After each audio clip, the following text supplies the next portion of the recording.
That was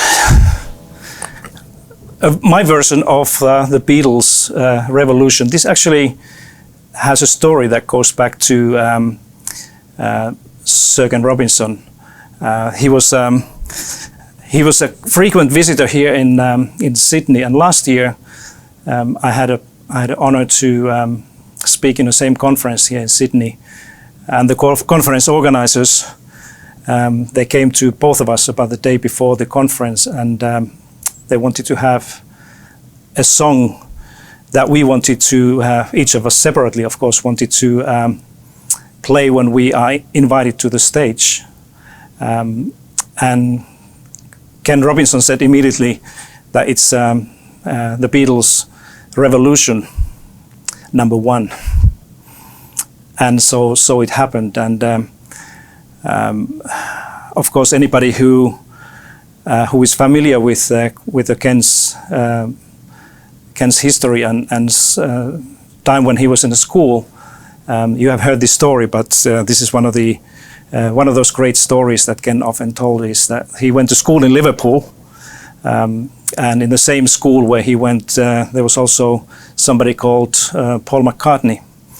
And Ken interviewed Paul for his book, The Elements, where the idea was to see that at which point of time the people like Paul and some other significant artists, they have realized that they have the particular talents. So one of the questions that Ken asked Paul was that did your music teacher in the school realize that you have a special talent or something that may become a big part of his life? And Paul said that no, nobody realized that in the school. And the story goes that there was another person in the same school, probably with the same music teacher, called George Harrison. And the same story goes again. And Ken concluded this example, that is a good example also of the good examples that he was telling about life and education, was that can you imagine that there was a teacher probably somewhere in Liverpool in the 1950s who had half of Beatles in his or her class and never realize that there's anything particular there. So that's why I wanted to really remember Sir Ken Robinson with this little tune, and he also told things like, if you're not prepared to be wrong, you can never come up with anything original. And this was really a challenge for me to make mistakes and get things wrong. But in the end, I think things just happen. But I really would like to just take these few moments to remember Ken's work and his huge legacy on people around the world. I am one of those people who have been influenced very much by Ken's both writings and his talks, but also through friendship, his ideas and his support to my work. Let me just mention a couple of those things. One of the great ideas that really made me think about my own work as an educator, as a teacher, as a parent as well, is when Ken speaks about human resources crisis, and it links to this example from Liverpool, that we have so many young people going through entire school years, often 10, 12, 13 years of schooling, without never realizing that they have a talent, they have something special within them. And the fact that so many people go through education system without ever realizing the creativity and talent and passion that they have is what Ken often called human resources crisis. And he often used the natural resources crisis as an analogy here.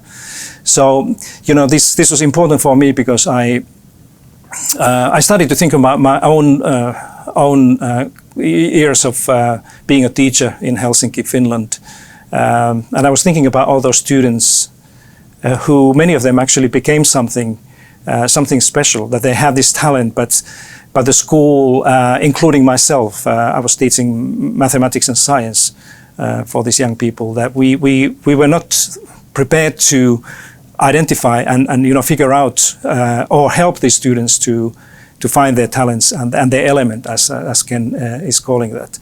And when I was about 10 years ago, when I was working on the first edition of Finnish lessons book, the end of the book is really asking this question, that how the education system in Finland in the future should change and respond to all these changes and challenges.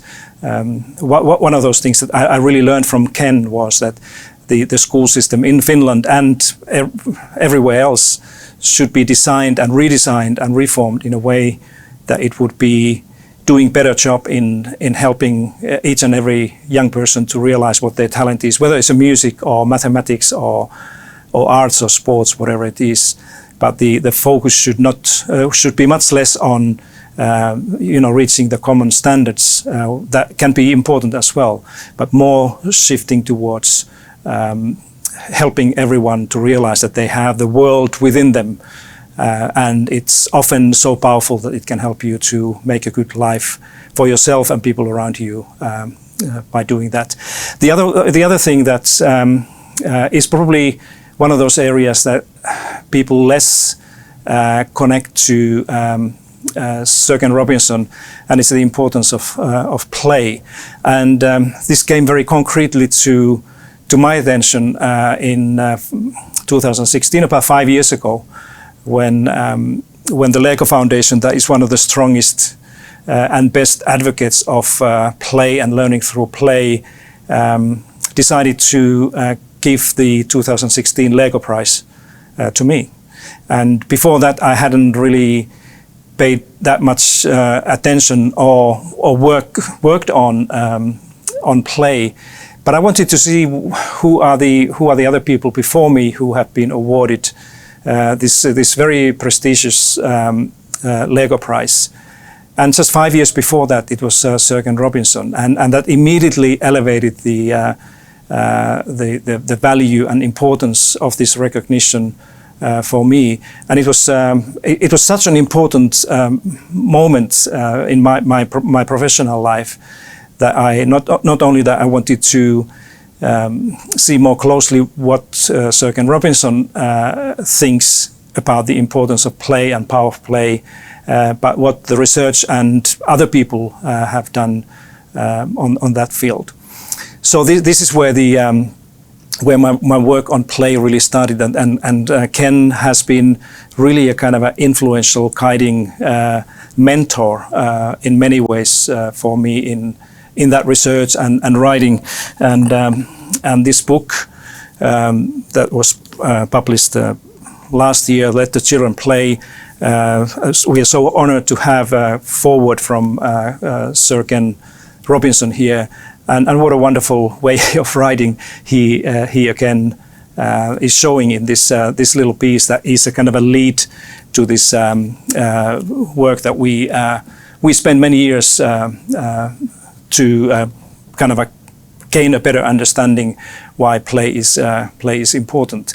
I think the value that Ken really brings into this play conversation is his very pragmatic way of first of all reminding all of us adults that play is it's a kind of a natural form of children's and adults' lives as well. He often said that play is how we manifest ourselves as human beings. Human beings is a human condition, and simply because of that fact, it's an important thing.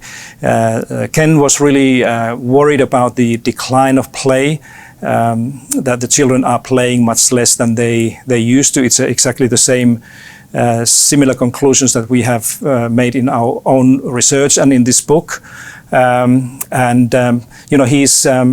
His advice to the educators and parents and policymakers and others was simply to play more.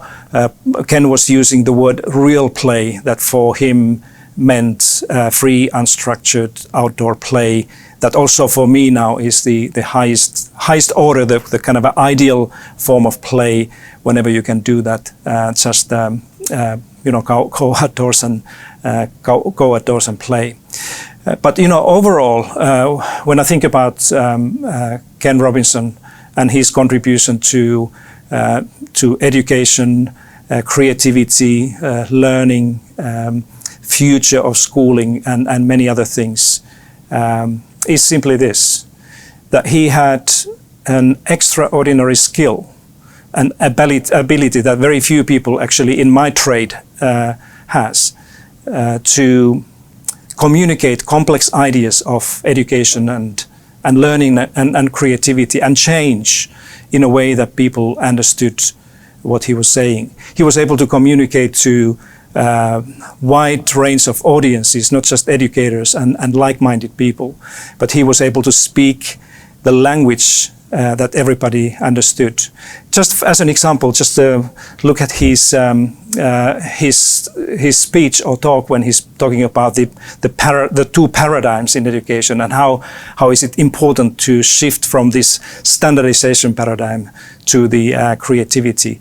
In 12 minutes, he's able to put all this information, and not just throw the information to the audience, but organize it in a way that it's easy to understand and accept and agree. And that's why probably there are so many individual people. There are thousands of teachers around the world, school leaders. There are entire districts and communities that have been influenced by his words and his thinking and clarity of ideas for the change.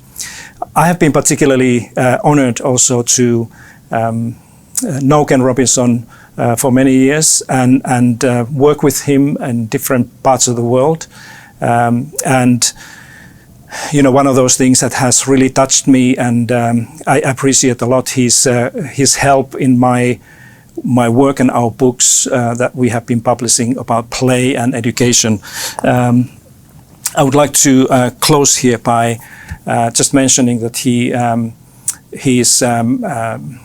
afterwards, that we call it in my Finnish lessons book, is something that speaks very kind of clearly again about his personality and visionary way of seeing things. Let me just read the last words that he wrote to my book that will come out in a moment. He's writing here, and this is not going to take long, but just to give you an idea what he's saying. For the past 15 years, Ken writes, Finland has been well ahead of the curve of education. The rest of the world has much to learn from these Finnish lessons. One of the most important lessons is that this story is still evolving and is far from over. And so is the story of Sir Ken Robinson. It's not over, it's evolving, and many of us, including me, we will be working for his legacy and making sure that these ideas that often became far ahead of the time will be remembered and will have an impact in the future. So these little thoughts and words go to the memory of great friend, champion, revolutionary Sir Ken Robinson. Thank you very much.